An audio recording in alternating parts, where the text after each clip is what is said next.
40,000 बच्चे जो 10 साल की उम्र से कम थे वो गाजा में मरे। Does God exist? एक भूख डिबेट से होता है काला- जावेद अख्तर और समाइल नदवी, मुफ्ती समाइल नदवी के बीच। उसमें जावेद साहब एक सवाल पूछते हैं, क्या अगर गॉड है तो गाजा के बच्चों पर जो अत्याचार हुआ, जेनोसाइड हुआ, उसे रोकना चाहिए क्योंकि वो मर्सीफुल है और वाइज विजडम है, ऑल नोइंग है। मुफ्ती साहब ने एक जवाब तो दिया, लेकिन कोई ये सेटिस्फाइड मुझे भी जवाब नहीं लगा। मेरा इस सवाल के लिए जवाब यह है कि गॉड ने कुछ जिम्मेदारियां इंसानों को भी दी है, यानी इंसानों को ये जिम्मेदारी दी है कि तुम्हारे सामने अगर किसी के साथ अत्याचार हो रही है, जुल्म हो रही, तो तुम उसके खिलाफ बोलो, उसके साथ खड़े मत रहो।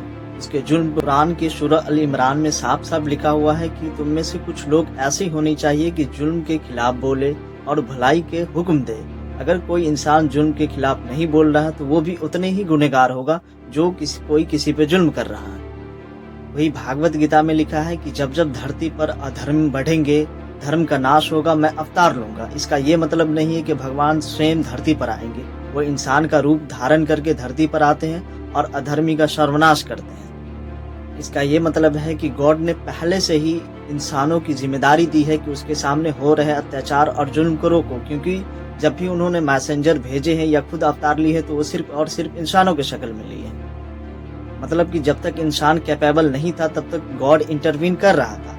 जब इंसान खुद ही कैपेबल हो गए, लॉ एंड ऑर्डर सब कुछ बना लिए, तो गॉड ने हमें छोड़ दिया, आजाद कर दिए कि अब तुम्हारी जिम्मेदारी है उन अत्याचार, उन जुल्मों को रोकना। अगर गाजा के बच्चों पर जो अत्याचार हुए हैं, जुल्म हुए हैं, उस पर अगर पूरा वर्ल्ड चुप रहा तो गॉड के सामने वो सारे लोग फ्रेम किए जाएंगे, क्योंकि उनकी जिम्मेदारी थी कि उस चीज को रोके, न कि बढ़ावा दे। अगर गॉड खुद इंटरवीन करने लगे थे तो ये लॉ एंड ऑर्डर ही नहीं बनता, गॉड हमें उतना कैपेबल ही नहीं बनाता, जबकि ये जॉब्स, ये फूड चेन, ये सारे चेन टूट जाती, मतलब इस दुनिया का बनाना ही बेकार हो जाता। क्या ही, क्योंकि सभी धार्मिक ग्रंथों में इस संसार के लिए कहा गया है कि ये यहाँ आपको टेस्ट लेने के लिए भेजा गया, यानी आजमाइश की दुनिया है। भागवत गीता में कहा गया है कि संसार दुखों का घर है।